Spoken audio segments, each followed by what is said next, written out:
Guys, nag-roving tayo ngayon para i-record yung mga vehicles na nandito sa parking. Importante rin to kahit paano may record tayo ng mga sasakyan. Malaman yung nakapark pa kung anong oras, anong araw. At may malaman din kung nakapark ba sila dito o hindi. Malalaman din natin kung sino yung nakapark at legit ba yung mga nakaparking.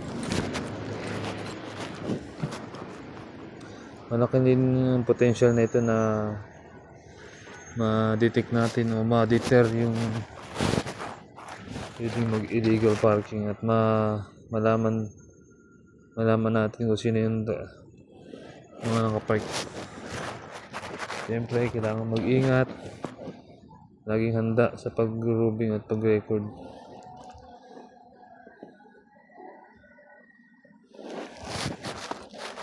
Lalo na paggabi, kailangan record.